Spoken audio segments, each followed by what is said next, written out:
Come on in the room. Talk to us. We talk back. I hope everyone is having an amazing Saturday, or excuse me, a Sunday here. And you guys are ready to get into episodes 1 and 2 of Cape Fear. If you're new here, I'm Ashley. This is My Sweet Perspective. We have Tyra here. We have Dom over here. Dom, let's start with you. How are you today? And are you ready to get into Cape Fear? I'm great. Thanks for having me. And I'm super excited. I can't wait. I love Cape Fear, the property in this show. So yeah, I'm ready for it. Okay, all right. We love to hear it. Tyra, how are you? And are you as excited to get into Cape Fear? Well, I can't say I'm super. That's like hard to compare. I mean, how can I compete with super? I'm almost ready. I'm good, and I'm interested to get into Cape Fear. Absolutely. And let me just say hello really quick. Hey, Joshua Hughes. Hope you are doing good, bro. Hope today is amazing for you. Hey, Tony T. What's good? What's good? Hey, Rico, my partner. Hope you're having an amazing, amazing day. But yeah, we're not going to belabor the point. We're going to get right into it because we do have 2 episodes to cover. And so let me start here because I inadvertently left that slide out. But I want to know from you, Tyra, I'll start here. Overall thoughts after watching episodes 1 and 2. Overall thoughts. There's a lot to work with here. I'm a little nervous after watching episodes 1 and 2 because I feel like there's a need to be different here. I didn't know Javier took the role because Martin or one of them rolled up and told him, yeah, every 30, 35 years or so, Cape Fear should be remade. Like, cause he was like, how can I compete with Robert De Niro or OG Robert? Like, I can't. Richard, I don't know what I'm going to bring to the character. It's like, no, if he said it, then I actually have to do it. I don't know how far left we're going to go with this show, but it's intriguing. I like that it's trying to be different. But I will say that I wish that this like hit the ground running with promo because I feel like if it is interesting, this is one that people are going to find later a word of mouth, and it's not going to be like immediate praise because it's what I thought. It's a limited, mini series versus something that's going to be season after season. So it really has to be exceptional immediately. Yeah, Dom. Similar. I'm excited. These first 2 episodes to me were good. It seems like it's going to be. I'm worried it might be too different, like to the point where it loses what this property and the story is supposed to be. That's the thing I'm most worried about is that we get so much into the salaciousness and the shock value of how these kills and how these how creepy he can be. And I'm worried that we're going to get too nuanced into like what's good and what's bad and the how compromised are the parents and how nuanced is Max Cady. I'm just worried we're gonna get too deep in the weeds because we got to stretch this out for a whole season. Because even the Martin Scorsese movie, the Robert Mitchum movie is my favorite version of this story so far. Robert De Niro did a great job, but I felt like the story in the 91 movie already got a little too far. It was already stepping in the too far area, and I'm worried the show is going to keep going. But we'll see. I like the first 2 episodes, so I'm optimistic.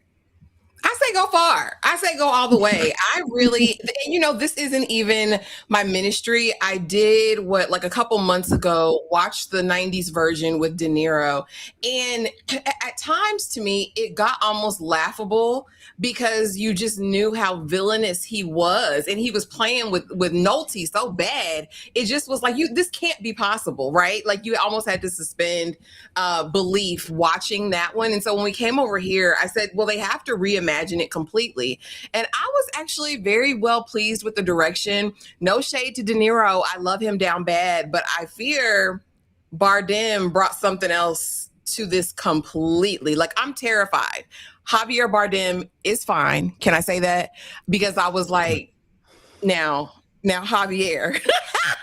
Javier, okay. Also love that we took away the Smex Predator part of that. I appreciate that. I'm just open to see what happens. I'm keeping my expectations up here. I'm not going to hedge my bets. I'm going to go all in and say that this is going to be fantastic. I'm excited. What, Tyra? I wanted the Predator. I wanted the Predator. I don't want Robert De Niro taking chunks out of nobody's face or anything like that. The Predator aspect changes the whole narrative of the show. It's making me lean into what the real motivation is and what they're hiding, because the themes are like, who's the real villain here? Like, are you just as criminal as Javier? And once we take away the grapey part and his motivation being that, it leads my attentions directly to his relationship with Anna here and her daughter. And it's just, I was like, don't go, like, I don't want to be there. If it's gonna be that, like, surprise me. I like to be surprised. I don't want to beat y'all there. But I like that aspect. We just know exactly who he is and what he's going for, and I like the idea of how they're going to manipulate that aspect every single time they're trying to reinvent this character. This is somebody totally different because his motivations are completely changed. Absolutely. And that's what I love about it, because I think we're always set on the person who did the time, the person who's been incarcerated, this person, automatically they're guilty. They have a stain, they have a scarlet letter now that they're wearing.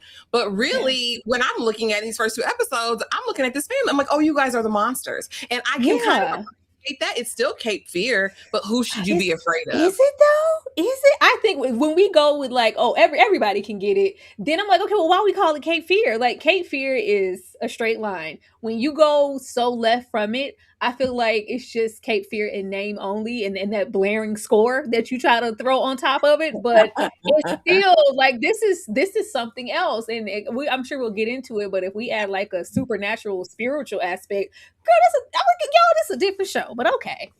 And that's the only thing I was worried about. And that's what I'm balancing when I'm watching the show. Because on one hand, it still needs to be Cape Fear. But on the other hand, whenever you readapt something or make a reboot something, I always say reboots are fine if they justify it. So if you're going to change something, change it to where it justifies me watching the story again.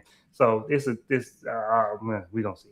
He said, it's a thin line. Listen, and it is, but we'll see. And I think it's going to boil down to preference and execution, right? Because if you knit me a yarn and it feels right and it feels good and it's scary and it's eliciting that same emotion, but we'll see. We got 10 episodes to play around, so we see. So what do we know? We know that Apple TV released this as a limited series, as Tyra stated.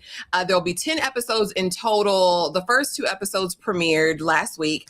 The Pedigree, this was created by Nick Antosca. You know him if you watch The Act on Hulu, about Gypsy Rose and all that. You also know him if you watched A Friend of the Family, which was about the Broberg family, honey, them people in Idaho who pimped their daughter out to the next door neighbor. A mess. But he's done a lot of true crime dramatizations, right, where he's brought them to screen. Both series, limited series at that, both did really, really well. We have the EPs of Martin Scorsese, who did the 1991 version, and of course Steven Spielberg is over here as well, so he's got the backing. This is based on the John D. MacDonald's 1957 novel The Executioners, Cape Fear, and this is following the 1962 and 1991 films. Today the setting is Savannah, Georgia, honey. We've got the Weepy Willows, and the setup is that we are having a 4th of July cookout where we're meeting who the Bowdens are. So Dom, I'm going to start with you. How do you feel first about Martin Scorsese and Steven Spielberg being EPs on this project? And how do you feel about this new setting? Like where are we at with this? Steven Spielberg wrote a check. You have to convince me that he had any real input in this show. He was like, you doing what, Marty? All right, I'll write a check. Martin Scorsese probably had more input.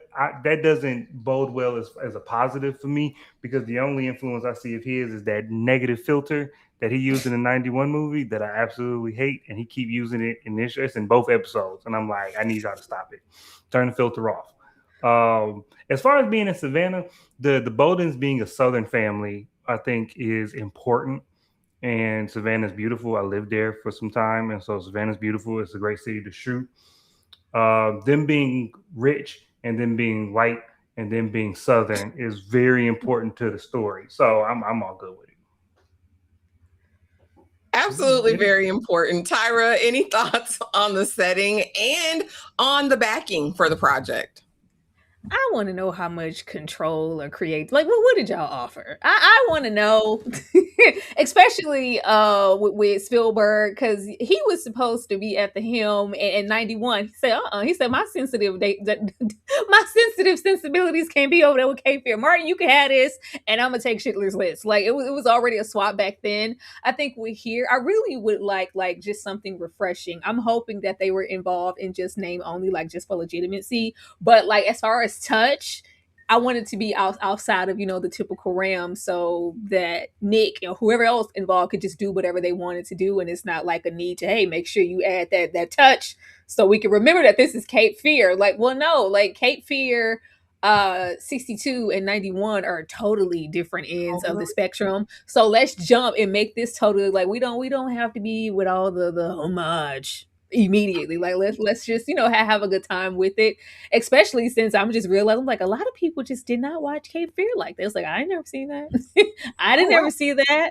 Like it's just I guess it's just not one of those films for people. But I like the setting. I like they're so orange. They're so tan. They're so in the South, right? We sweating. They're so tan. And anytime you're in like a really humid, hot setting, it intensifies everything else. So that's always good. Absolutely, absolutely. Now let's get on over here to Antosca and basically his statement regarding the film, his letter, his open letter kind of to the press around how I come to do this project, how I felt about it. He said he watched this way too young. He said that, listen, I should have never seen it, but it left an indelible mark on him, right? Not so much about just Cady himself, but the family and how that worked. And he kind of goes into the 1960s version and how it was a monster versus this really virtuous American family. Then in the 90s version, you had this family who was already breaking down. Juliette Lewis was on a different type of time. The wife was fed up and the husband was raggedy. Okay. And then you have this sex predator in De Niro come in. So it was a little bit muddied. He says the 2026 version, his goal is he wants to make it more complicated. He really wanted to combine the 60s version with the 90s version to come up with whatever we're getting in this series. And the overarching question that he's asking of the audience, the viewers, everyone who's consuming this is, what is the dark side of righteous anger? So Tyra, I want to talk to you about this because in the 90s version, right? And I said this in my review, when we find out about Max Cady and Nolte's character, Sam, and how he set him up for the okie doke and left out testimony and all that, it was like, good. Keep his ass locked up forever. I would have planted evidence. You know what I mean? Like we were totally fine with that. But now, and not really, we can't justify his actions or anger then, but now with Javier Bardem as Max Cady and all of the tomfoolery that surrounded his trial and the possibility that he ain't take out his wife, how do we feel now and how much can anger ever be righteous, I guess, is my question to you, Tyra. What you think? In my house, yeah. Absolutely. It depends on who you're talking to and what day it is. I'm just really concerned. I don't know because so much of even 91, as abrasive and bold and loud as 91 is, and as punk ass as Nick Nolte, the worst father put the screens. Lord, are you even going to try to protect your family? But that's the idea of even as trash as Nick Nolte is, and there's that sense of evidence, and I think he was cheating, he was doing a whole lot over there, but it's that morale of, will I stoop to this level and kill this man in defense of my family? I don't see that family having any morale. So that's where I'm kind of disconnecting, because I'm like, if you're already trash, where are we indecisive of, well, you know, they didn't even deserve that. Why? Because they got a nice house and they orange. Like what is the audience supposed to protect? I don't know how connected I am if in 2 episodes I'm like, okay, y'all trash. I don't know what exactly you did, but y'all trash, and whatever he did, he's valid. It's vindicated however far he decides to take it. Do I want to see him go to the children? No, because I don't have nothing to do with what my parents did, but it's supposed to be the nuclear family as a whole that you're trying to be proactive about, protective, and it's always been in a sense of, well, at least we need the father to get active. You have a family to think about, but now it's like the mom is just such a big part of the narrative. She's really like the vocal point at the center. So it's like, okay, if we don't have at least mama over here, daughter over here, so like who are we rooting for? And maybe that's I guess the question to ask yourself, whose side you're going to be standing on. But it's always nice to kind of feel at first like I'm on the right side. I already feel like we're on the wrong side. I don't know. The daughter is the only one at this point to hang our hats on. And honestly, I didn't remember that lady's name throughout the whole thing. I just called her the daughter because I was like, what is her name? She's just ball dressing. But I mean, Dom, I'm going to ask you the same thing. What is the dark side of righteous anger? And what do you think this question that Nick is asking the viewers about and how he's trying to convey it in this story? It's Natalie. I know it now, but I didn't. No, I didn't know it just now. Like, in all my videos, I said the daughter. But no, the what is the dark side of righteous anger is kind of the thematic question of the 62 film. In the 62 film, which is why it's my favorite, because you have this straight-laced lawyer. And him being a lawyer is almost incidental because he wasn't even Max Cady's lawyer. He was just a lawyer, but he was also a witness to what Max did, and that got him put away. And the thing was, Cady gets out, and then the lawyer goes through every legal means to deal with this threat, and it doesn't work. So now he's pressed to go outside the law, the thing he devoted his life to. He has to go outside the law to protect his family. And that was kind of the thing of the movie. The 91 movie just disregarded all of that. It was like, we could tell a white lie for good, and it's okay. They didn't deal with the morality of him burying that evidence at all. And then now, to me, we've gotten even farther away from it, to where the idea of the truth is more complicated. That aspect they talks about is, to me, the theme of this is like the truth is what people believe almost. But the idea that the dark side of righteousness, like, if this man is innocent, and I was like, if Max Cady is innocent and then they put him away for 17 years and that made him a monster, it's probably going to be a good story. I don't know that it's Cape Fear. Like, it might be a good story and I might be here for it, but that ain't Cape Fear. But that's a good question, because when you release an original property, right, are we looking at it thematically, or are we looking at, okay, no, this is narratively exactly what it is? Because when I thought about what is the dark side of righteous anger, honestly, immediately, I'm thinking about Max Cady. And is his anger justified here if he is in fact innocent? Because that's not something we had to worry about with them other Maxes. We knew they was guilty of sin. Over here, if he does take every bit of their fingers and toes, is he justified if the mama and daddy did what we all think that they did? But artists, they sensitive about things. Actually innocent. If he's actually innocent and he didn't do nothing before he went away and they just conveniently put him away for it, I might be here for it. But don't give me both sides of bad. That's what I don't want. Don't give me both sides of bad. Give me, this was a good man who had to turn to a monster because y'all did something dirty to him. The both sides of bad thing is what I don't like.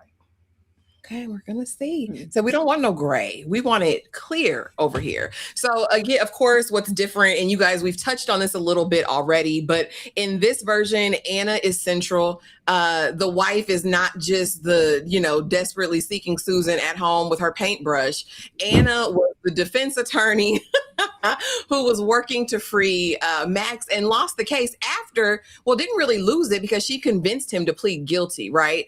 And then, of course, both the Bowdens are dirty. Tom was the prosecutor. Anna defended and failed. They married right after the trial. Suspicious, right?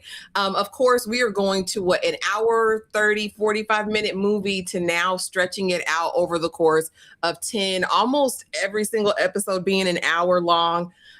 Which is huge. And then, of course, what does fear look like in 2026 for the Bowdens? And I think what Dom was saying earlier was very, very accurate, that they had to be white.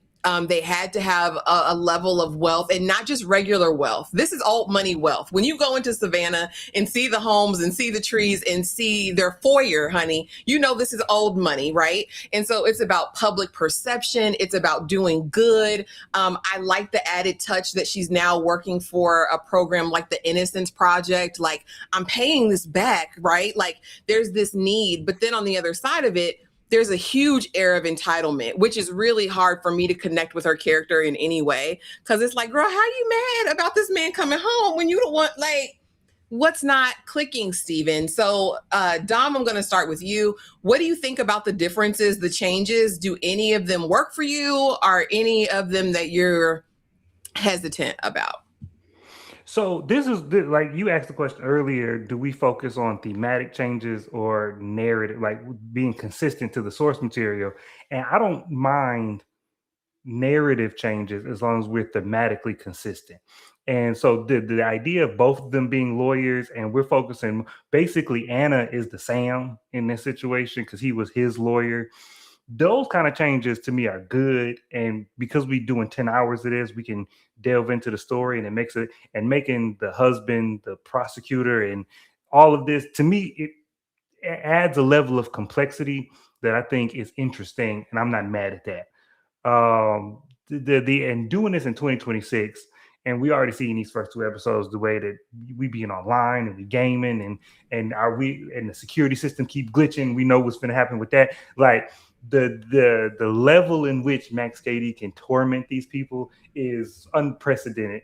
The 1962 Bowdens would have jumped off a cliff if they had to deal with this Max Cady. So I'm all good with that.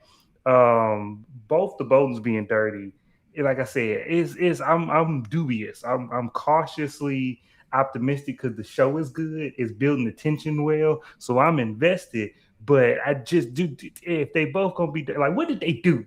What did they do? Like, was they smashing before we knew they were smashing, and they colluded and shared evidence, or what did they do? I need to know what they did. That's gonna be the key. But so far, I'm good with the changes. Hey, Tyra, what about you? Do any of these give you some hesitancy, or are you actually good with the changes in terms of who's who, as far as Anna being kind of the formidable, I guess, opponent to Max this time around? I mean, only if it's warranted. Just don't girl boss the situation. I mean, I'm all for the women's, okay? I am a woman. I'm all for it. But the husband in the narrative, the Tom in the situation has always just been a choice. And he was already at a disadvantage. I would always be here for, okay, of course we're giving the mother something more to do than just be a lady in waiting or a mad damsel in distress. We can always push forward with that, but this is totally different. Like, she's completely in the forefront, and just her connection with Max Cady. I say, oh, okay, he know what that thing smell like. Girl, say less. Say less. I immediately went over there. I disconnected immediately with Anna, and I said, okay, because she's so abrasive, and it's like she's trying to prove something. Like, see, I'm a do-gooder. Look at all the good I'm doing in the community. I'm a part of this organization, and it's very, I'll take that case pro bono. It's like she's trying to prove something to herself or make up for something that she did to me. I say, oh girl, you're bad. Like, it was maybe 20 minutes into the episode, I say, oh, you're trash. You're trash. I don't know what you did, but you did it, and you think that case after case, and I'm freeing man after man, I'm making up for it. She did something, and whatever she did, the husband knows about it. But if he's so complacent to whatever she did and he's just sitting, I was like, oh, this is when we put her in the front, we put her sex in the front as also to me. And I'm like, girl, he hit that. I don't know what you and Max Cady was doing, but he smelt you. And it's just it's different when we role reverse it like this. I put her, I shouldn't be, but just in the connection to how the story's unfolding and the fact that he isn't a rapist here, I say, oh, he hit it. He hit it, and you're hiding from it. That's immediately where I went. I don't see her as this do-gooder, and we see her visiting like, oh, we found someone who's gonna fix your teeth for free, and I don't think she really cares that much about the clientele. It's just a notch at like how much of a do-gooder she is, but I feel like she's hiding. And then when you say like, oh, this is old money, I don't think she's old money. I don't think she had any. I don't think she came from money. I think she came from like really meager means. And it's like, I'm finally here with everything, and Max Cady is here to unravel it all. But I think that she's absolutely trash. Oh, Tom got that old money. He got that elderly money, Tyra. Yeah, Tom got the money. No, Tom has the money. She don't have none. She's rolling into some, but she's not coming from any money. I feel like she coming from the same raggedy streets of a Max Cady. I feel like they know each other intimately, and unfortunately, that gets to be a part of the narrative when we transfer her to being not only his lawyer, but I think some other stuff too. I don't know. It looked real suspicious at his daddy's homeland with the little girl, but I don't know if the girl there was the girl in the hoodie or if it was her. But I know elderly money exists over there. Now she got it now, Tyra. Yeah. She got it now. But no, yeah, she's insufferable to me. That accent, just everything about her just is very much aggravating. But anyway, let's get into how the roles differ. And I want to know you guys' thoughts. These are just my quick thoughts around the De Niro portrayal and the damn Bardem version. So for me, I think that De Niro was scary as hell, right? But I felt like he was very predictable. He was a known Smex monster, almost cartoonish in the villainy, like the laughs, the cigars, the like, let me pop up at your house, let me do all this. And you never doubt again that he belongs in jail. That's just a foregone conclusion. We know he's a monster. We know he's out for blood. We don't really, care about anything else. Now, with Bardem's portrayal, and like I said, I don't know if it's because he's a little bit fine or what, but when he walks in the room, like the first time we meet him on screen and he walks into the benefit, it's like he sucked up all of the space in the room. His performance to me, I'm like, sir, what? Like, you just came in here to show out and everybody, Amy Adams is up there just looking stuck like Chuck. And I know her character's supposed to, but he to me just filled the space. He's measured, he's charismatic. Like I said, he fills the room with foreboding. Like, I'm terrified when I watch him on here. But he's wronged potentially, and also monstrous. So, Tyra, I want to start with you. What did you think of the portrayal so far from Bardem versus De Niro? Why Richard not up here? 91 in 2026, girl. We just Well, doing he this shit. is like, but it's so different. The most amazing thing that Bardem could have done when he got here, not that he's not amazing, not that he's not big fine, was not make his intent so obvious. That's the good thing, because then it just makes the family look like idiots. Like, we already know how he rolled it up. How many times the system gonna glitch, the doors are unlocked? Do y'all need a cheater to be on the front lawn before y'all get active? Where's the blicky? Where's the gun? Like, I have a soft spot for Robert De Niro. I really do. As cartoonish as it is, like, it's such an abrasive, in your face, loud movie, and they said we're just gonna turn it up just because it's not 1962 and we can. Bardem is more quiet in his approach, but it's like you see him coming, like it's very obvious to me. So I'm like, do I want the loud obvious or the less loud? They're both like intentional in their way. I'm gonna go with Robert. I'm gonna go with Robert just because I like how straightforward his narrative is. Something is disconnecting me to Bardem that I'm sure we'll get in the following episodes. But I think we're gonna go so far off a cliff with his power if you want to call it that, and what he's able to do and manipulate, I really think it's going to be spiritual. Because when I get over there with De Niro, and the whole time he was in jail, and I think he was illiterate, and we not only learned how to read, but we got real versed in law, and really his connection to Christianity and I am God, I am law, I'm going to enact vengeance because I can. With him, I think we're like all the way far gone into a certain because we get like altars and different. I'm like, what are you conjuring up? Like, what are you? I see the little Chucky doll standing over a body. Like what are you doing? I don't know exactly what he's doing, but if it is like supernatural, I'm gonna automatically disconnect. I don't want that here. That's not I don't care. That's not my Cape Fear. If we just stick to it, just plain straight through, then I'll change my mind and go over there with Bardem. But if we get supernatural, I'm going back to Robert. Tyra, please. Dom, how do you feel De Niro and Bardem differ in their portrayal of Max Cady, and do you have a preference? Y'all gonna put some respect on my boy Robert Meacham. That's the best Max Cady we've gotten.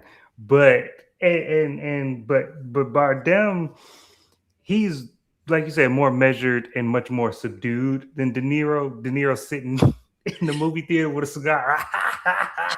All right. But what I'm struggling with Bardem is because my Max Cady, Robert Meacham, is charismatic. Yeah, he's charismatic, and Robert De Niro tried to be charismatic, and I didn't buy it. But because when Robert Meacham is in the bar picking up a lady, he just walks up to a lady already with a man and be like, "You got one more hour with your friends, and I'll be outside," and then just walks out. You can't. The swag was dripping off the screen with Robert Meacham, and Robert De Niro just ain't had that. But I don't think he was going for that either. This Bardem is like trying to be charismatic, but to me, he is more like Javier Bardem. To me, is more like what's Michael Clark Duncan in The Green Mile. It's like he's trying to play like the lovable oaf. Yeah, he's trying to play like the. He's trying to look inferior. Like, I'm so injured. I can't really. I couldn't hurt a fly. He cut himself. He cut himself on the glass. He falling off the bench. I got a plate in my head. I can't see. I can't hear. I just don't touch. I'm big and scary, and all these tattoos. But don't be scared of me. Cut to the second scene. Take me in. Look at all of this. Yeah. Are you injured or no? That's what I'm saying. Are you a threat or are you not? Are you intimidating or are you not? And you should pick one. And so, to me, I get what the showrunner was saying about trying to merge the two. Because the way Bardem talks in front of the cops, like, I want to talk to a lawyer, I want to talk to this lawyer, that's Robert Meacham. But the way he's doing this is Robert De Niro. And so I need some consistency. I need to know who this is. I need to know who this Max Cady is. And I don't know that I know yet. So I'm not picking either of them because Robert Meacham is my boy. But if I got to pick, I'll pick Bardem just because I like the more subdued version. No, I'm going to go with De Niro. Sitting on the gate laughing with fireworks in the background. No, absolutely not. You're a little Batman villain. So, Danny, there's a couple ways that they could do it, right? And we've seen it like in recent years done very, very badly. But there is a way to incorporate a supernatural element as far as like with the altars, with the missing toe and the blood sacrifice of it all. There's different ways we could go. And especially leaning back kind of to that cold open where we see what happened to his mistress, honey. You have to almost imagine that there was some sort of force that made her do that, girl, because ain't no way you missed the first time and said, let me wake up, take this cell phone call, and I'm going to finish the job. Crazy as hell. So there's a way to do it. But like Tyra said, it's going to turn some people off. It's not going to turn me off, but it's going to turn some people off. Doesn't that make it a different show, though, if we go supernatural? I mean, at this point, is it still Cape Fear? No, because I'm still trying to say if his point is about justification of righteous anger, right? And we get a fully innocent Max Cady, I still think they can make that Cape Fear. Now, I don't know. We got 8 more episodes to watch, girl. I don't know. If they go supernatural, I think the main threat of a Max Cady is that he's an everyday man. That's the thing, like, especially when we get back over to the Richard, like, he's just an unassuming everyday man. Like, what capabilities does he? When we go supernatural, child, now you're Batman. Like I don't know. Yeah, Dom, if we get supernatural with this, then we're just Denzel Washington's Fallen. Like he just started singing "Time Is on My Side" at that point. Yeah, I It's just on my side. Yes, it is. yes, it is. Yes, it is. All right, let's get into these characters and then we're going to get into these episodes. Because honestly, guys, while things happened, narratively, it's pretty short and concise. We were really just meeting who these people are and how they move and operate in their lives. So, of course, we have Max and Cady, charismatic. Well, I'm just saying. There's a sloppy, reactive, self-preserving. I'm looking at Tom's description.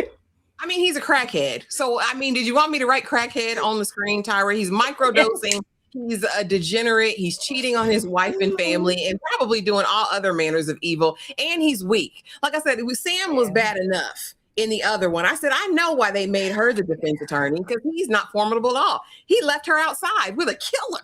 Like you just left your wife inside, ran inside, never went back to check, never went. You good stuff? Like, yeah, but anyway, so Max, charismatic, weaponizes his suffering, wronged and monstrous.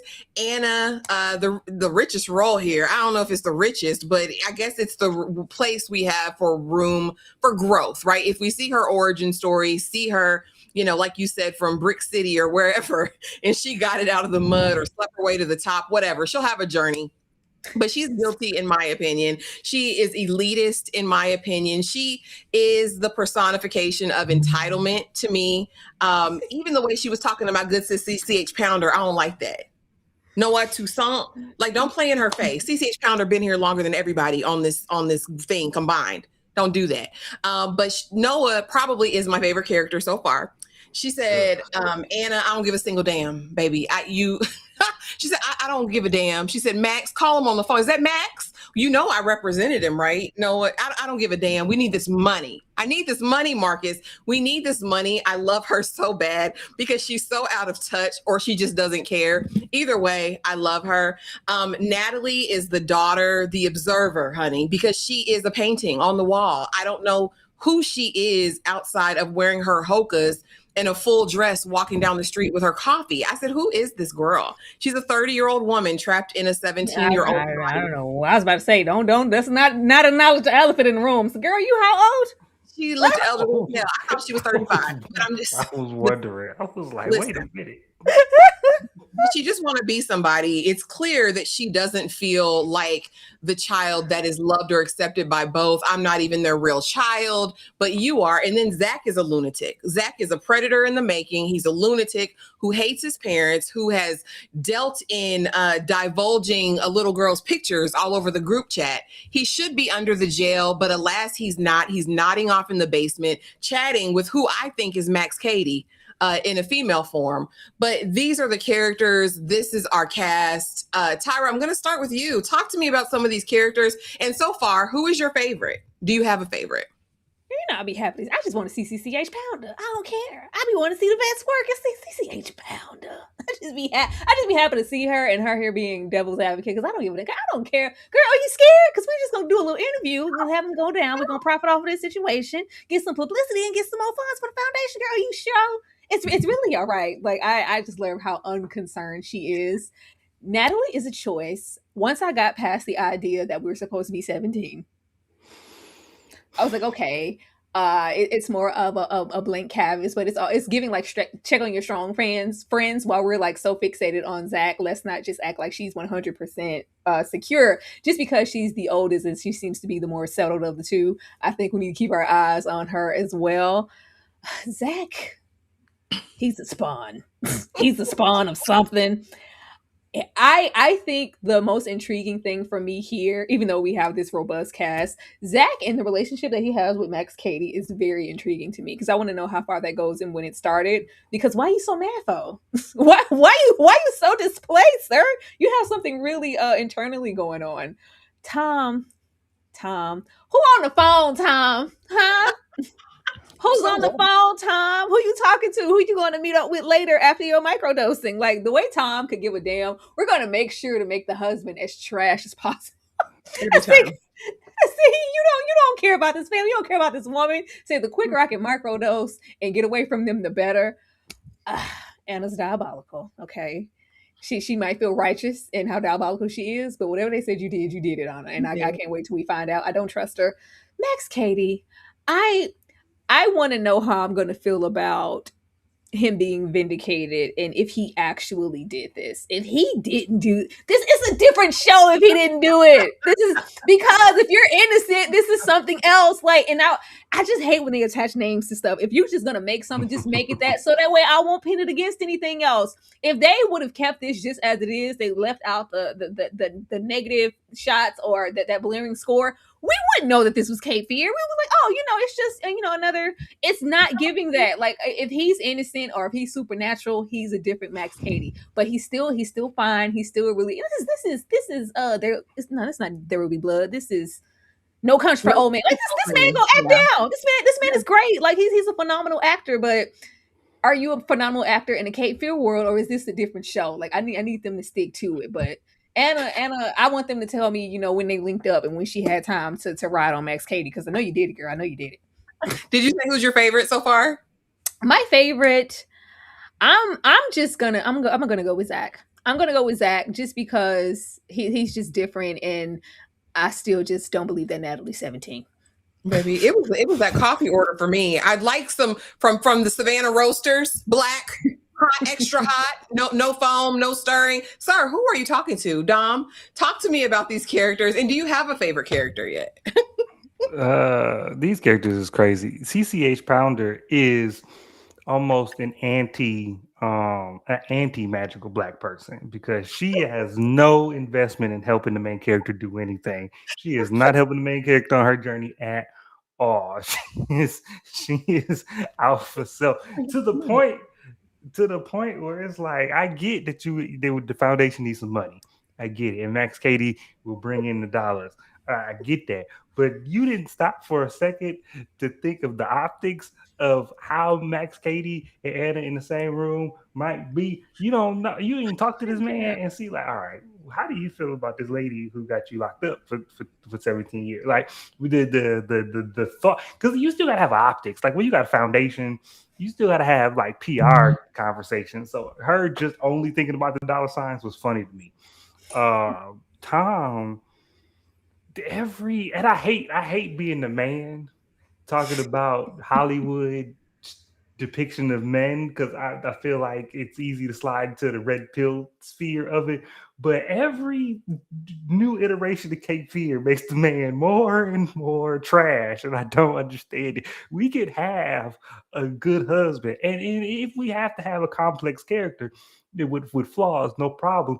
But why he gotta have two secrets? He a drug addict and he cheating. Like, can't he just have one vice? Like, I'm just, and then the person on the phone, I'm hoping that they make us think that he's cheating and it's some other secret. I'm so tired of the rich, wealthy husband got to be stepping out. Like, we got to have another way to sow division in the marriage. Like, this can't be every marriage issue. It's tiring at this point.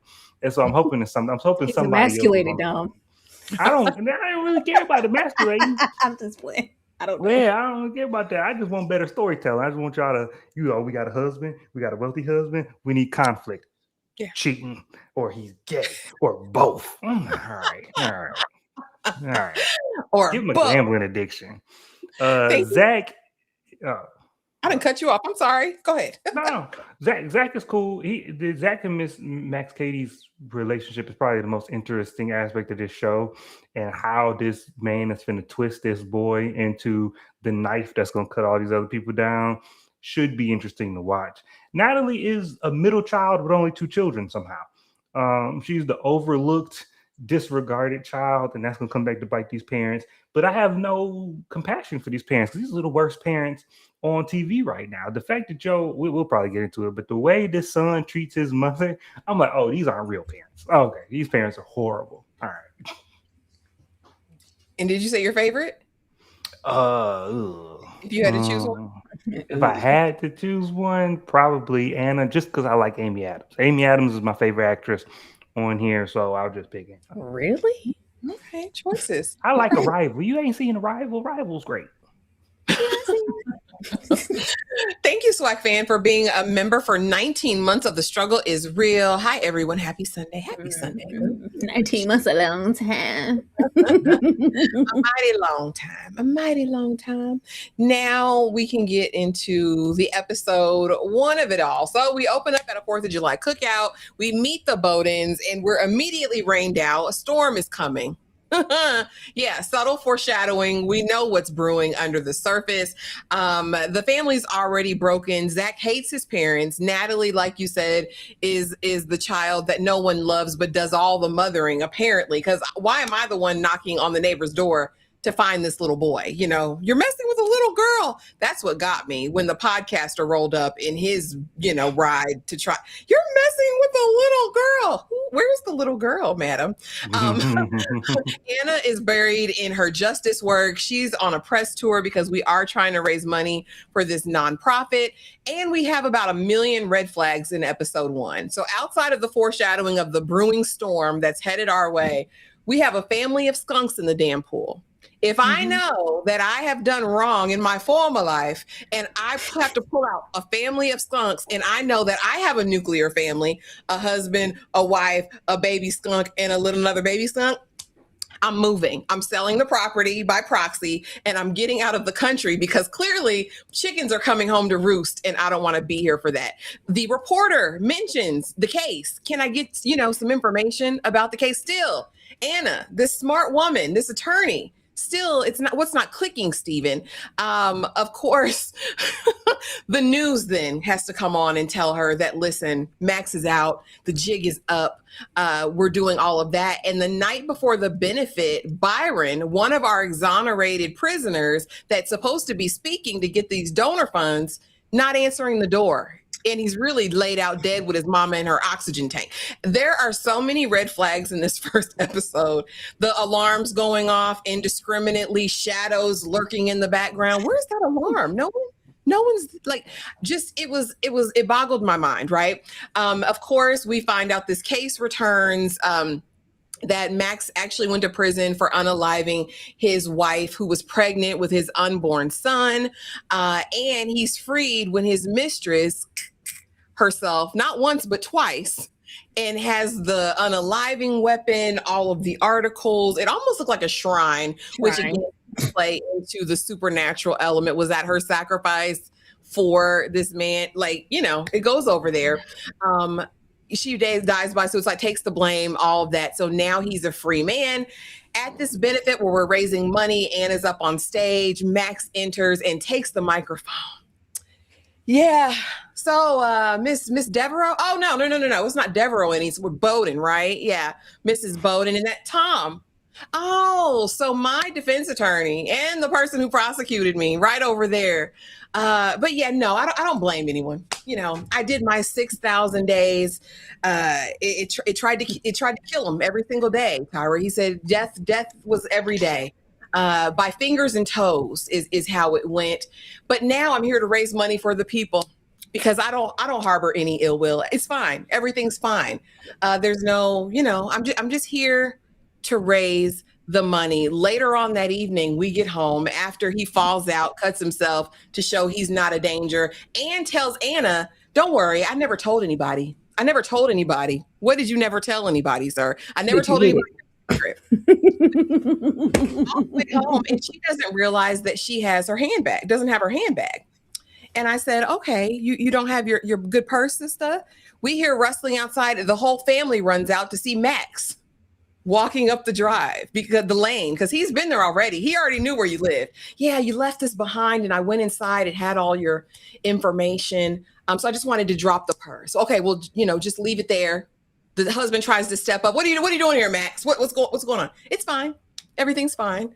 But yeah, but what about your son? He looks mighty bad. My son? What did you do to my son? Why are you here, Max? Your son's bleeding out on the front porch. Tom leaves her, abandons her, takes the son in the house, doesn't see the trail of blood pooling after he's walked throughout the whole house. She quickly gets rid of Max, comes in the house, and sees the blood instantly because she's the smart one.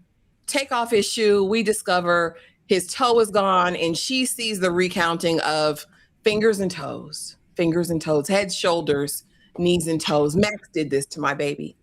He did this to my son. Not my son did it to himself because he was slapping himself in the face earlier in the episode for no reason, but because Max did this.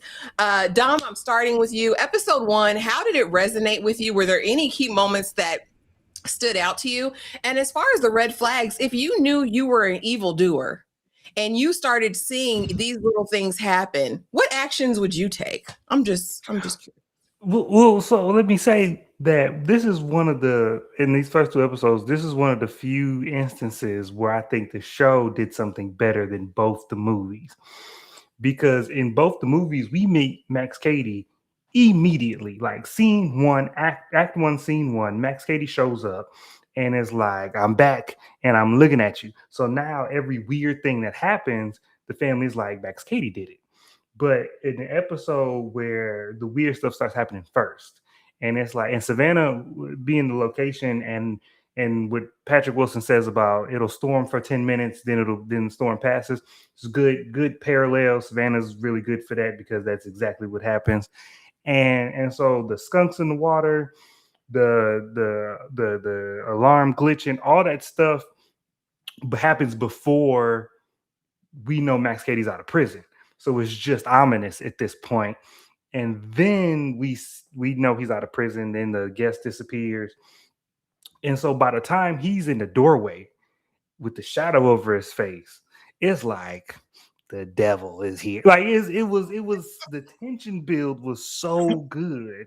I was locked in. And then when he turns and looks and it's like fingers and toes, knowing that that's going to ring in her head later in an hour when she finds her limping son. To me, the way we built up to Max Cady in this episode was brilliant, and I absolutely loved it. Now these are white folks. These is rich white folks. These is rich Southern white folks. They gonna do certain stuff a certain way. They, you know what I'm saying? Certain stuff ain't gonna ring. There's certain stuff that's gonna ring bells in us ain't gonna ring bells in them. Because if I find I'm just saying, if I find a family of skunks ain't that dumb. Skunks are dumb. Skunks ain't that dumb. A family, a nuclear family. It wasn't 5 kids of skunks. It was 2 parents and 2 kids in my water. I'm like, who? I'm not thinking it's Max Cady, but somebody did this. They didn't just drop in here on accident. That's not what happened. And so some of that is weird, but he rich folks, so they got different problems. But I love this episode. So people just have no shame, Dom, because like I said, if I knew I was an evildoer and did things, I think I would always be waiting to reap whatever, consequences. So when I started seeing funny stuff happen, I would take note and be like, oh, I remember who I wronged because it's coming. You wronged somebody. You wronged somebody almost 2 decades ago. You didn't bury that deep. You didn't stop looking over your shoulder after 10 years. You stopped looking over your shoulder, especially when the person you wronged you think is still locked up. You didn't forget all about him. That's privilege. And as privilege, and you got to have a conscience. You got to have a conscience for that to eat you up. You don't. She didn't start caring until when she looked at her husband. You're like, he couldn't know. You don't think he knows. She just worried about getting caught. She ain't worried about what she did to that man, because these are the evil people. I'm convinced until they show me otherwise. They didn't flip the story of Cape Fear, and these are the evildoers. These are the monsters, and Max Cady is the lawful, the outside of the law of vengeance that has to come. That's the only thing that makes sense. Tyra, what did you think of episode 1? And if you see a family of skunks pulled out of your pool and you're an evildoer, how do you respond to that? I'm just curious. I didn't like none of this. I didn't like none of it. So I feel like they're doing too much, because I feel like from the POV, has he not been a voyeur this entire time? Has he not been like looming, watching, and like it's like he's been there before we even found out like, oh, he's out of jail. It's like he was like, unless it's like it's either him or he had, like, if we have a tag team and someone else doing his bidding, because I ran it back and I was like, okay, we took ourselves out, and then we have that supernatural shrine, whatever aspect, and she hops back up. And I'm like, there would be a supernatural aspect for something to ding, where wherever you are to go, hey, girl, it didn't take effect the first time. I need you to get up and try it again. But then when you listen to, he has a very thick accent, if nothing else. I'm like, that's not you on the phone. That's somebody else. It's That's not not some. It's not him on the phone. I listened to it several times. I said, that's not him. I said, that's not you. It's someone who doesn't have an accent. And then that leads me to look at the son or Tom, because those are the only people that we've met so far. But it's like, why would you have interest to have him released or exonerated in any way? But it's not him on the phone. So I'm like, okay, there's that. Then we have the like the all-seeing eyes and the third eye and the evil eye and the Reaper tattoos and all of these things on him. I'm like, are you... I don't know. I think the main thing, they shouldn't just call this Cape Fear, just call it something else. I think the main distraction for me was how broken the family already is. I was like, normally you try to put up an air of like, oh, okay. And then the fun for Max Cady was, watching the family unravel. And then we get to the murder, death, kill aspect and enacting the revenge. They already broken and fractured as hell. I was like, wait, we can't root for these people. Like, y'all don't even like each other. The way that son is like, yeah, it's Tuesday. He'll be back. Where is he? I don't give a damn where he is. We're just gonna go on down to this banquet and this benefit, and it's gonna be a Tuesday. We really could give a damn. And even the son, and I think we got some of the motivation with him, the news and the girlfriend and the whole thing, but how mean spirited he is towards the family. And I'm like, it's giving more than like entitled rich kid, like a little brat. It's like, what do you know that we don't? And I'm like, do you know something that we don't? Or because we see the angel in the game and how he's obsessed with that. And I'm sure a lot of us feel like, okay, yeah, this next Max Cady playing on your top via the game as well as the text messages. But it's like, has that been going on before? Has he been contacting you from jail? Like, how far, does this connection go for him to be so far gone just in the midst of 2 episodes? Like, you were never okay. Because we have that moment where, I don't know, I think he's re-upping from gaming and he has so much food and she's like, what the hell are you eating for 2? And he's like, no, I'm gaming. Like, he has twice of everything. It's like, were you feeding Max Cady in the side room? And it's like, this family is so fractured and so broken that we don't really delve or bother to drop our own ambitions for that week to really go check or look for him. But this happened under your own roof in the adjacent like wing of the house. Like, you were right there the whole time. Nobody thought to like, let me go check. I know we're doing construction, but let me just search the whole house for our son. It was like, no, you were over there slipping into darkness and nobody having your toe severed and nobody knew. It's just how broken they are already. It's like so on the nose and intentional to me. Like, if we have Tom, the reporter's like, hey, do you want to have a sit down? It's 2 lawyers. We want your opinion. He was like, well, no, I don't want to.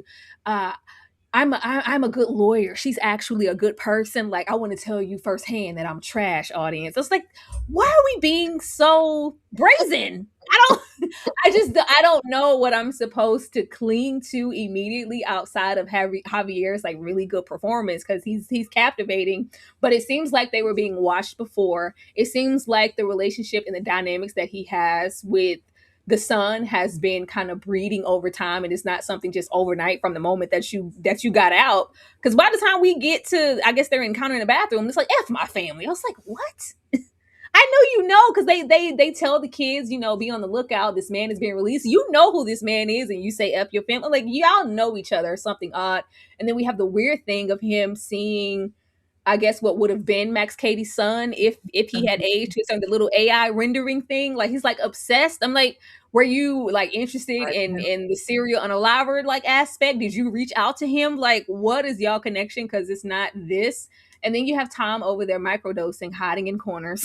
He's not waiting for the moments. Like, the way it was taxing to him just to check on his own son. He was like, oh God, like, what do I say? Like, I'm not good. He said, I'm not good at this. I'm just trying to go off and do my own thing, whatever that thing may be. But he's in a way. And then we have our 35, 17-year-old who's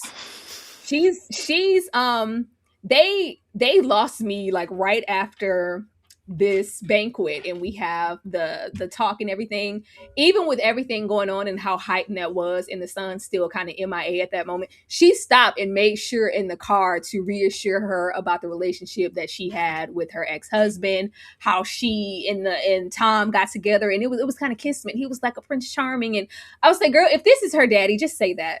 Because that's what it's given. I think Max Cady is her. What else could you be hiding? And so far, Max Cady is not so like, he's like fixated on revenge, but it's more so, you took something from me. Like, I didn't come from much of anything. And I finally had, I guess, my American dream, my nuclear family. And y'all shut it down and then said that I murdered her and my unborn child. I want what's coming to me and my daughter. And I feel like that's the only reason to take away the grapey aspect, because we don't want that kind of relationship. Like, we went for the son. Like, are we going to go for Natalie? If we get into more episodes and Natalie goes unscathed, I'm like, okay, you don't want to touch your baby girl? Is that what it is? I feel like they know each other intimately, because it's like, well, does he know? And then it's like, well, you don't know me. You don't know. No, I know you. I know you real well. How? There's only so many ways we can know somebody real well. We either grew up together, we know each other, you know, from way back, from the deep South, or girl, I'm the baby daddy. I'm the pappy. I'm just not sure what direction we're going into. And I just would have appreciated if the family wasn't so instantly fractured. And if they were, let us find out that later, because that tied to how Max makes his intentions very clear. Like, there's this family, and I guess they're privileged and they're old money, and then there's just stupidity. Like, they're not moving in these episodes at all. They could give a damn.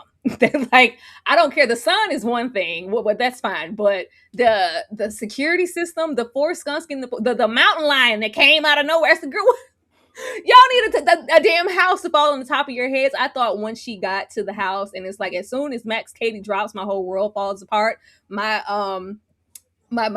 case that was supposed to come on down and speak on our behalf and what we done exonerating. Like, I'm like, girl, you see them flies in the window. You know, only one thing is going to bring that amount of flies. I thought that would be the hiccup to go, oh, okay, it's really real. But they're still moving like there's no element of fear to be had. I'm like, girl, do you want to hop back on that thing? Do you need some more time? Like, what's the holdup? I need you to get some security out front and get a gate. I don't know. I don't know. I mean, what she says happened is that, you know, things didn't work out with the fiance, who was allegedly the father of Natalie, and she went into labor on the courtroom floor, and Tom came to the rescue. Don't let Tom ask for anything. So the idea that he came and moved really fast and got her to the hospital, and that's when she fell in love, they're lies. It's lies. It's all lies. It's all lies. None of these. Why? What would Tom? I'm just, the only thing that keeps me from going over there is like, what would Tom gain from lying or taking that on? Like, why would you want that? I don't think he knows. I think she's too. Yeah. What secret are they keeping? It's got to be about Max. It's got to be about how they got him in jail. Mm-hmm. In my opinion, that's what, because we did the right thing, but we did the right thing. It was right, you know. And because this is an adaptation of the 91 version, like specifically, and Martin Scorsese has his hand on it, it might be a similar situation of like they had evidence that was like, this might get him off, and both of them was like, but he did it, so let's hide the evidence. If it's that same kind of thing that they colluded to bury, sure. If he's actually innocent, this only makes sense if he's actually innocent. Because in the 91 version, he was still guilty. Well, yeah, he was still guilty. So it was like, it just only makes sense. But even if he was, wouldn't we want to make it like more like, why would they let the audience in on it so quickly? Or is the writing just supposed to be better than I think it is? It's definitely not going to be exactly what we think. It couldn't possibly be. It couldn't possibly be. No, it's not going to be the exact same thing. Yeah, it couldn't be. They wouldn't do that. I am curious as to how they're not being brought into questioning or pulled by the bar to have a conversation just about the ethics around, you know, you being the prosecuting attorney, her being the defense attorney, and how he didn't do this thing, right? Like, but you convinced him to plead guilty. That's and the other thing. Like, unless you gave me some cat with how prominent and passionate he is about that family, and I didn't do this to my wife or my unborn. This was my moment. This was my chance to be somebody. You ain't convincing me of nothing. I'm not, even if you are my lawyer, I'm not gonna be convinced that you have my best interests at heart unless I've been hitting it on the low this entire time. These months of trial, yeah, I got you to them 9 months. That's my baby. I tend to lean this way critical. I think he's holding a secret of hers. He's holding something that could potentially ruin her life as she knows it, potentially, is all I can think of. But child, it's got to be deeper. It's got to be. Now, getting on over here to episode 2, I don't know, between this and then last night watching Interview with the Vampire, I don't know why they wanting to take me into them Punisher streets. Well, it was Daredevil, but it was Frank. Like, why do I need to have this invincible battle on every single show in this hallway, like, or in this weight room or wherever it is? Why is it one man against an army? But we get this black and white shot 7 years ago where Max is fighting for her life, or excuse me, fighting for his life, and somebody paid them people. I know a targeted paid hit when I see one, and I need to know who paid for the hit. Because he wasn't in there messing with none of the men in the prison in the pink dye. He wasn't doing that. He was in that good old weight room, minding his business, doing pull-ups, doing them upside down things, lifting his weights, and the Aryan Brotherhood came in there ready to attack. The old man, the watcher on the wall, was in the corner as it all went down, and that was one of the most brutal fights that I've seen. Like I said, it gave the Punisher. I was like, so you're just a superhero. But he got this cut in his head that he explains to us why he's slow in the first in the head. So that's why I'm a little bit delayed now, because I don't think all the way straight. We find out that Zach has swallowed his own toe.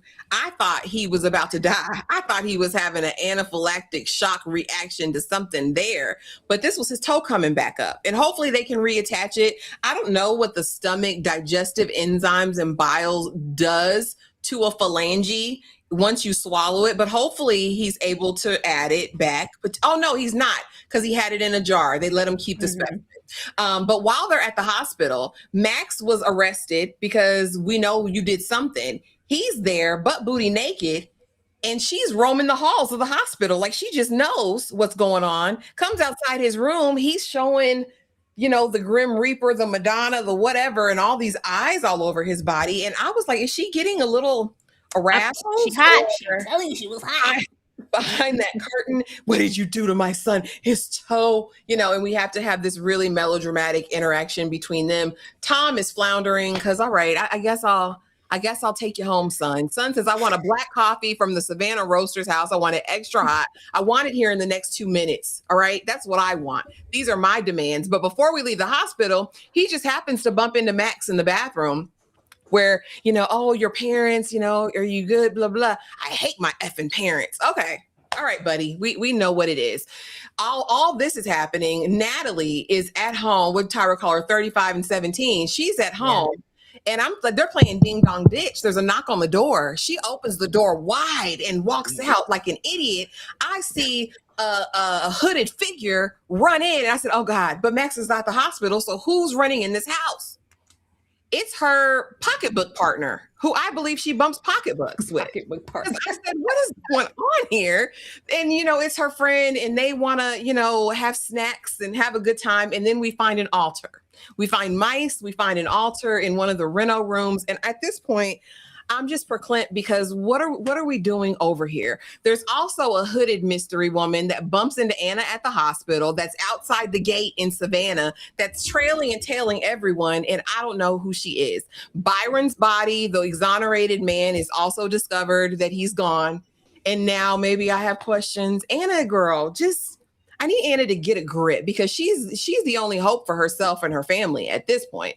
Then, because Anna's busy doing all her family things, Noah says, Miss Toussaint says, let me call Max. Listen, because we need to talk to Ruben. He's trying to get out the program. We need him. We need this. We need this money. So somebody go talk him off the ledge. He's set to be executed in a couple weeks. Let me send Max. Max goes in with bells on. Man, I know what you're going through, brother. I know what you're going, Chicano pride. Like, let's have this moment together in the brotherhood and let's talk about it. And he says, man, I heard about you. Man, I never hurt anybody till I got in prison. They made me this monster. You know what this system do to us. And I said, that's right, Ruth. Like, that's what the system do to people. And so immediately I'm like, well, damn, Max, are you trying to help brother man get free and off the road, or are you?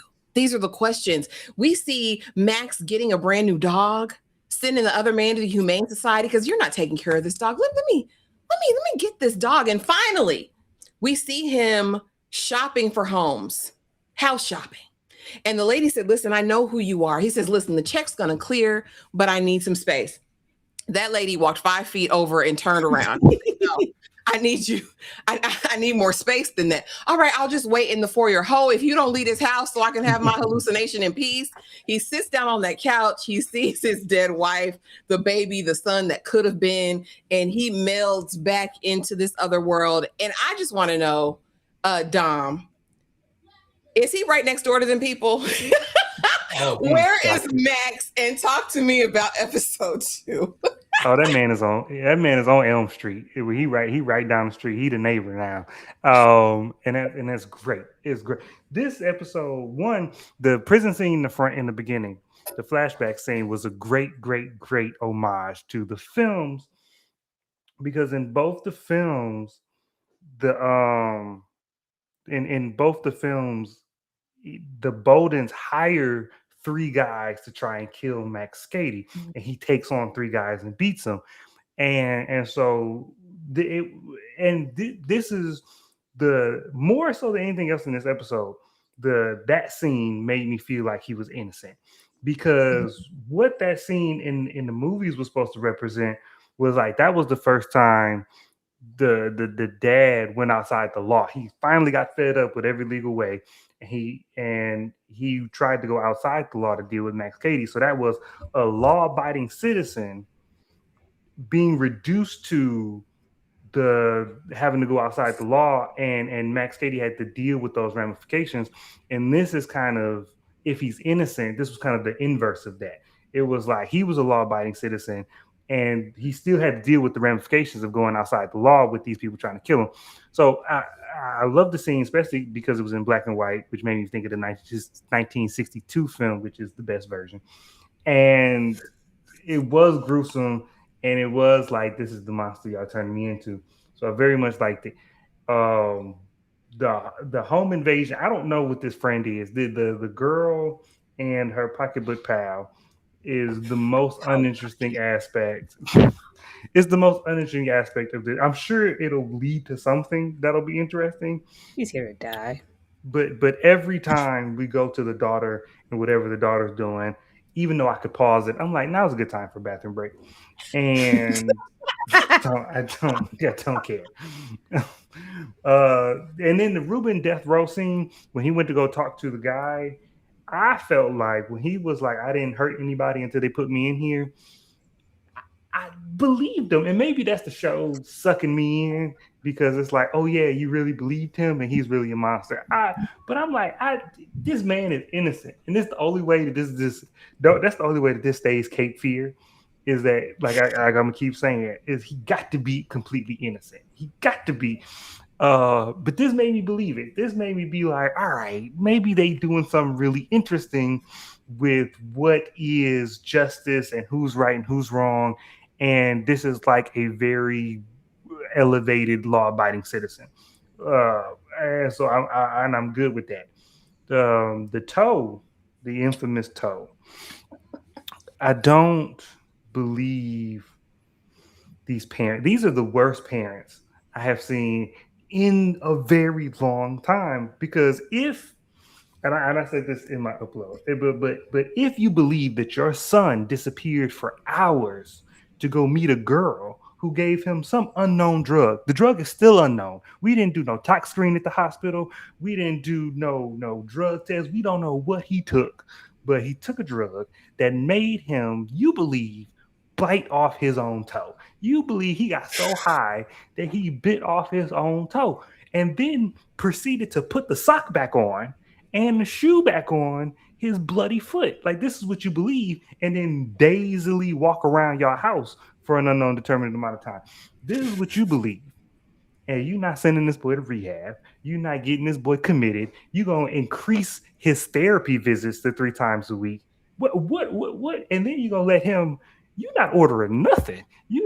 First of all, you're not ordering nothing. You bet not. You didn't call your mom a B at the dinner table. The way that, and I'm always advocate of, if you're gonna spank your kids, you can't wait to they double digits to spank them. That's too late. You got to start spanking them early, because if you start spanking a teenager, that ain't right.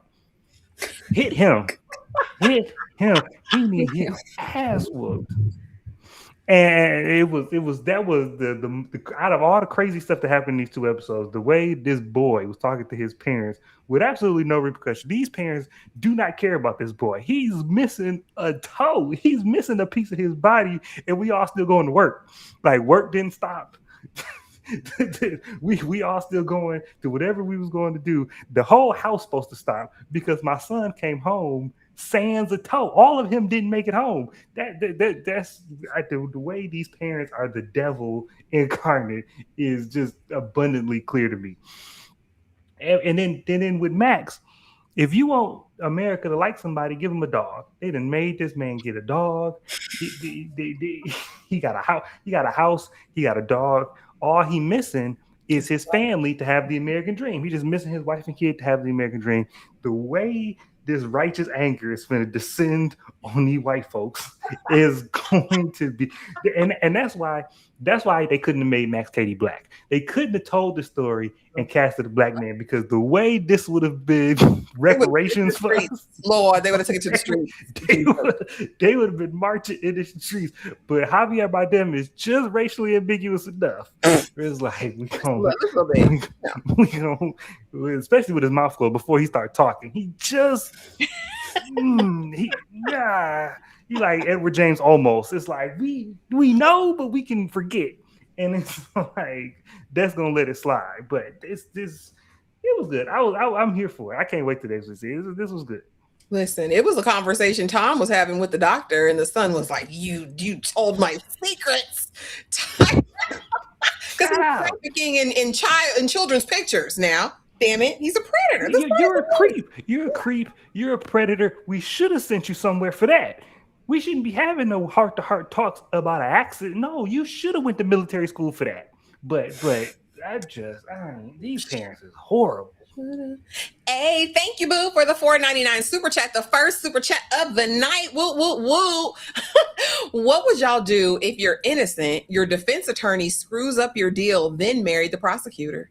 Child, I'd be fit to be tied, honestly. That's why I can't get too mad at Max. Because like Dom said, it almost feels like reparations. Because if he is in fact innocent, and this is what you did, may the chips fall where they may, baby. You sow what you reap, you get what you paid for, you get what you get, Anna, and you can't throw a fit. Do you guys have any? What would you do if your son was at home crying all alone?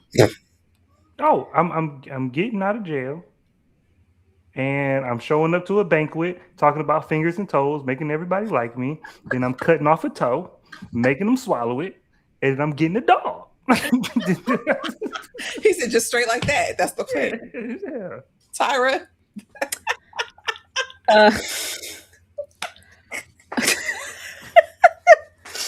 I guess let's start with this prison flashback.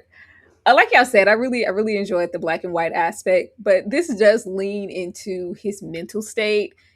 This hooded being walking around, just when we thought like, oh, it's all in your head, and then it bumps into Anna in the hospital. It was like, okay, well, who is this? What? I don't know. That it seems like somebody's working together. Even how Cavalier someone is moving through the house. I want to know. Please don't make it like some dual personality stuff because it looks like a redhead. I was like, I know that ain't Anna walking around and like, please don't do the most. I swear I will leave y'all. Don't do the most show because I was like, what? And then I'm like, it bumped into her in the hallway, so it can be. I don't know, but. It adds to, oh, I'm weak. I really can't the glass shattered in my hand. Oh, let's limp over here to the side so I can talk about how diabolical you are and what you did to me and the condition of my... You see my eye? Do you see my eye? Do you see the scar here? But at the same time, do you see the state of me? I really couldn't hurt a fly. Like, then once when the police rolled up and he said, oh my God, I didn't know it was the cops. And he rolled out like a universal soldier. I said, what the hell are you doing? You didn't even walk out of the bedroom. You rolled out of the closet like it was procedure, sir. I didn't even know. Oh, my bad. I didn't know it was the police. What are you doing in the closet? Like you live here, right? This is where you're resting your head. Like, why are you in the closet? he flips out, and it's like, well, I was prepared because I just assumed that Anna would think that I did that to her son and she was going to send you. But the way I said, we're trying to remain, an air of innocence. Let's not roll out of the closet and do damage, Universal Soldier. But the impact of the brain damage from that weight, it's like, are you okay? Like, how much of you can we really believe if your mental is compromised and it's fractured in a way? And he keeps having these these visions and these flashes of the wife and everything, but I don't see a world where he's like, oh well, this works if he's innocent. I don't think he's all innocent though. Something's happening. Like there's an air of kooky there. There's some crazy there. There's something really unsettling. And you could say, baby, I've been locked down 17 years with this plate in my head. That's been allowed to fester. But in what world would Max Cady be innocent? Like, he shouldn't have been Max Cady. Like, y'all gonna make me mad if he's innocent. Make the family as trash as you want to, but y'all reverse it. You're taking me too fast. You're taking me too fast. We don't really know what he's seeing or what those visions quite mean. Even when we get into like his past and the relationship he said he had with the mother, and she was drugged out. The father abandoned me, act like he didn't know me. We see him in a cage. We see him getting baptized. We see a girl standing there. And it's like, well, I've been through all of that, and this was my moment to make something of myself. I finally felt like I was out of it, and then you have me arrested and put in jail for something that I didn't do. So that could break him. He's weird. I'm like, you're innocent? Are you? And if you are, like, how innocent are we? If we want to direct the energy towards these parents, fine. Who goes after the boy, the kids? Because you can't tell me he hasn't been talking secretly to the son this entire time and they don't have some type of arrangement. I don't know what's going on. I don't know if he's brainwashed. Something's broken in that boy. So I don't know. It is. Now, the friend from the home invasion, I don't care if I ever see her again. She already annoyed me from the moment that she touched down on screen. It was an asset, girl. Yes, we found the altar. We seen the candles. We saw the possum, the whole thing. Yeah, but I don't need you here unless you axed out. Unless you here to just add to the body count. Don't be weird in my face, girl. You got on my nerves. I want her to smack the hell out of her, even if they are bumping pocketbooks. We can find another pocketbook. Ruben in the death row situation. First of all, CCH Pounder, I need you to care about.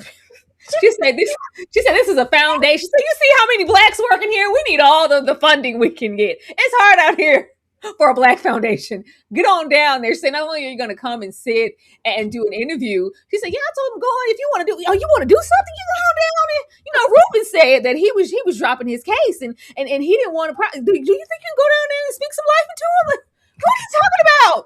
Who does that?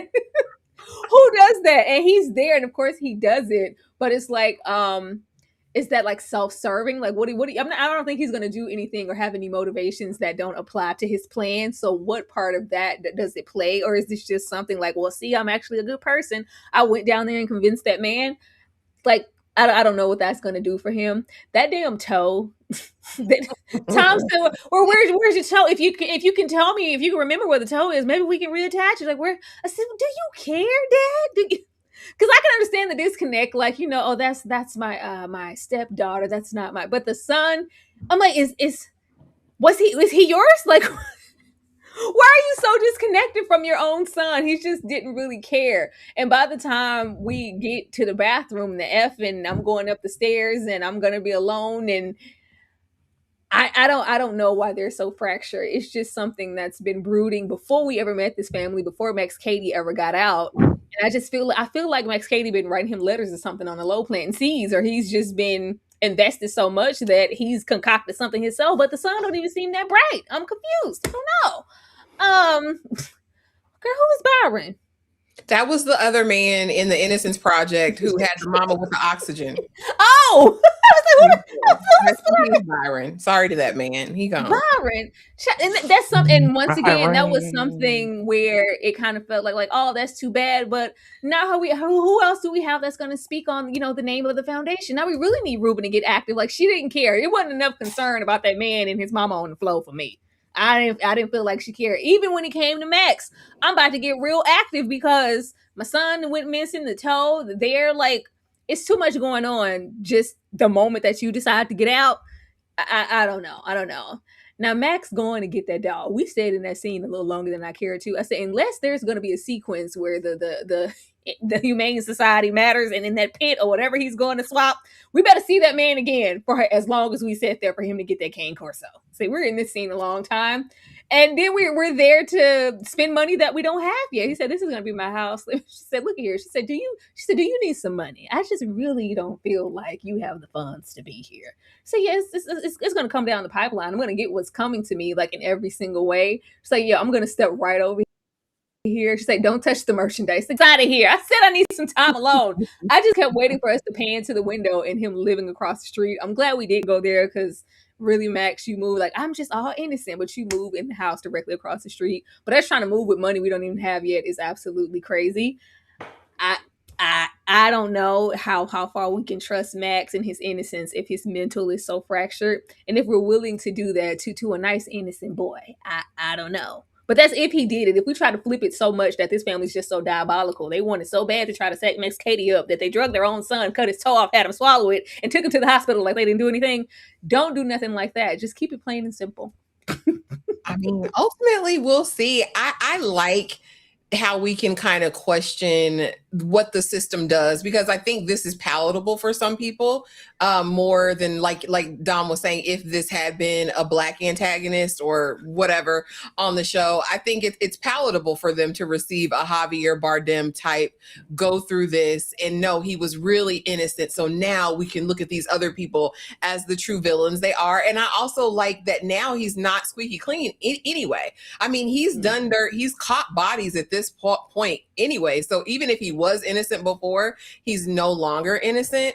I'm just interested to see how they're going to tie this all together to really keep it as compelling as it was to me in these first two episodes. But y'all, in a nutshell, those were the first two episodes. I do want to just talk about the overall reception and what the critics have said. Y'all know my Sweet Pea rating was 4.2 sweet peas out of 5, which is a really strong rating. I thought it was a really strong premiere.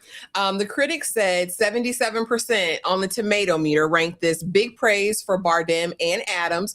I hate Amy Adams' accent in this. I'm so sorry. I do. It sounds like she's shivering. It sounds almost like Katharine Hepburn at moments. I'm like, did you sit up and watch her old tapes or something to try to finagle this strange Southern accent? Main knock from most reviewers was that 10 episodes is way too long. They would have preferred a cute 6 or 8 episodes, a lot leaning towards 6. And to me, this was perfectly paced on there. Everyone was calling it a slow burn. To me, it wasn't slow. It wasn't a slow burn to me. But that's what the people are saying. Tyra, how do you feel about the reception and all of that? And how would you rate it if you had to put a score on it? I think the reception is accurate. I would have went more so 67 and 77%, but that's just me. 10 episodes is concerning because, like I said, if we had led with the unraveling, like the slow churn of the family, but it's already so fractured. So it's like, from where we are, what are we going to be doing for 10 episodes? It's interesting that they must have some more things in the tuck that we don't know about. I don't think that they would just give us 10 episodes for nothing. And we like, extra episodes. But if it's just some filler, please don't piss me off. The rating, I'll give it a 3 out of 5. Personally. She said it passes, passable.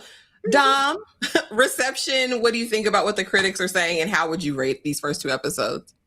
I mean, they always say C's get degrees, so I guess a 77 is fine.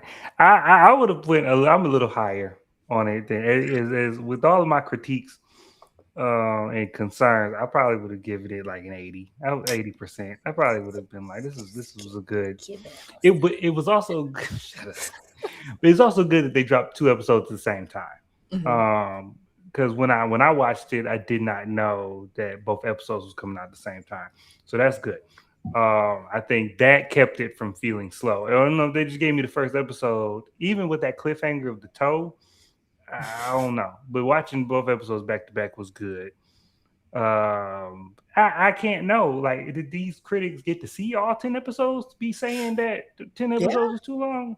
Okay, well, if they saw it, then that's fine. Then they might drag it. Well, because people be like 10 episodes too long. Well, you don't see it. It depends on the story. The Madison was 6 episodes, and that was perfect for the Madison. Great. But some episodes need longer.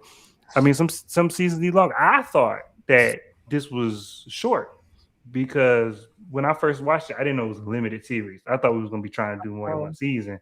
So I thought that changed my predictions on what this show was going to do, not this limited series. So we'll see. I'm good with it. Alrighty. And now, I mean, in honor of Dom, I said, why the hell not? Let's do some rapid fire to end this live because I know how much he loved this. So let's go ahead and get started. Dom, I want to know from you really quick, and you guys participate in the chat. I mean, I thought y'all was going to give me your ratings too, but I didn't say it. So please be sure to give your ratings and your responses to these rapid fire questions. The engagement helps to push, right? You got to push. All right. Bardem's Max or De Niro's Max, Dom? Who scares you more? Bardem, easily. Tyra? De Niro. Okay. Most compromised, Anna, Tom, or Zach? Tyra? Anna. Dom, most compromised? Yeah, and Annie is not okay. The mystery redhead woman. Who is she, Dom? Really quick. Who is she? Who do you think she is? Part of the cult. I think Max Cady got a cult. Okay. All right. Tyra? A cult, Dom. Man, I don't know. I was hoping that lady was a figment of his imagination. I don't know. A cult and them being that invested in his freedom, that would make sense as to why that lady would double tap herself like that. I mean, a cult is interesting, but why is she a redhead? It's not too many redheads walking around Savannah, Georgia, in the orange heat. Then it just gives like Anna. If you have a twin, do you have a twin? Like, I feel like they're gonna jump the shark. I hope that it's just a mysterious redheaded woman and not anything to do with Anna, please. All right. Tyra, is Max a monster just on his own, or is he a monster that the system made? I think it's both. I think it's both. Go ahead, Tyra. I'm sorry. No, I think he was a little bit of a monster before he went in there, and we really got monstrous when we had the double tap people behind them prison walls.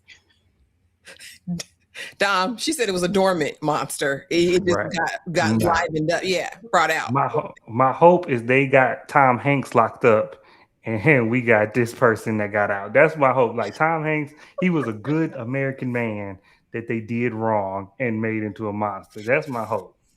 So a monster the system made. Okay, better Antosca joint, The Act or this? Dom, did you watch The Act? No. On Hulu? Okay. Tripping. Tyra? Okay, it's The Act. It's The Act. Patricia was over there being her best Arquette. Yeah, I'm gonna go with The Act. Gypsy Rose was a moment. Delivered. That was good TV. If y'all ain't watched that, Joey and Patricia did their biggest ones over there, and it was well directed. That was just a great series, limited series as well. So go check that out. Do the Bowdens deserve what's coming, Tyra? Yes or no? Absolutely. Dom? Absolutely. Just based off of what I know, I don't need any more secrets to come out to say yes. Dulce said monster enhanced. Did Max actually unalive his wife? Dom? No. Tyra? I don't know. I don't know yet. I can't give a firm answer. I did not have sexual relations with that woman. I don't know yet. I need more time. Okay. Who ordered the prison hit? Tyra? I feel like Anna was like, he's still in there. Y'all ain't yeah, ain't nobody got him yet. I thought once he touched down, he's a little tougher than I thought. I need to get them boys on him. I'm telling you, I feel like Anna runs deep. We didn't speak on her father.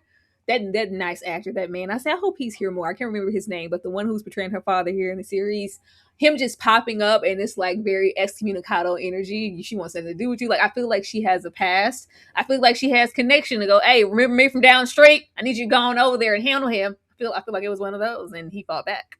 What if Max and Anna are brother and sister? Oh, that's jumping the shark. Just saying. I mean, it could be. Is Zach being groomed by Max? Yes or no, Dom? Yeah, sure.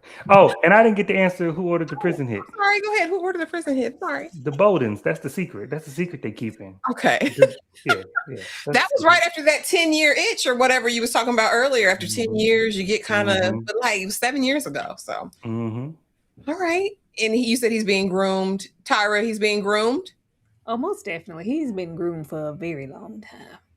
All right. And we already said it, but y'all can answer in the chat. Over or under the 4.2 Sweet Pea ratings? Are you over or are you under? I know y'all are both under that rating, but y'all, that was Cape Fear episodes 1 and 2 from Apple TV. Dom, here's the floor. Let the people know what you got going on. Oh man, come on over to the TikToks where we making everybody mad and having good conversation, and then come over to Cinematic Pain in these YouTube streets as well, because we talking about Cape Fear obviously, but this week is Steven Spielberg week. It's Disclosure Day. We're gonna be talking about Disclosure Day. I can't wait. We're talking about The Savant. It's the Jessica Chastain show. Is it gonna come out? Is it not gonna come out? What it's about? We're gonna talk about all of that. So come on. Oh, and I'm gonna cover Lestat too. I'm gonna cover Lestat. So we're gonna talk about all of that. Come on up. Not the Vampire Lestat. Tyra, what's going on, friend? What you got happening? My Vampire Lestat video should be out tomorrow, so be on the lookout for that. And be on the lookout for the live discussions, which will, I believe, will be every Tuesday of us discussing the latest episode of Lestat and them. So yeah, support that. Run it up before you don't get no more. Absolutely. That. Also, my Vampire Lestat video is already out, so please go run that up and have a good time with me and talk about how double caked up D didn't have a soap or a washcloth when he was taking that long ass shower in the middle of the tour bus. Go on over there and run that up. I had a good time with the Vampire Lestat. I had a good time with Cape Fear. If all goes well, we will be back to talk Cape Fear. I also have an upload for this as well if you want to check that out. And I believe Dom said he has one up as well. But thank you guys so much for coming through. Thank you for supporting the live. And I hope you guys have the most amazing night ever.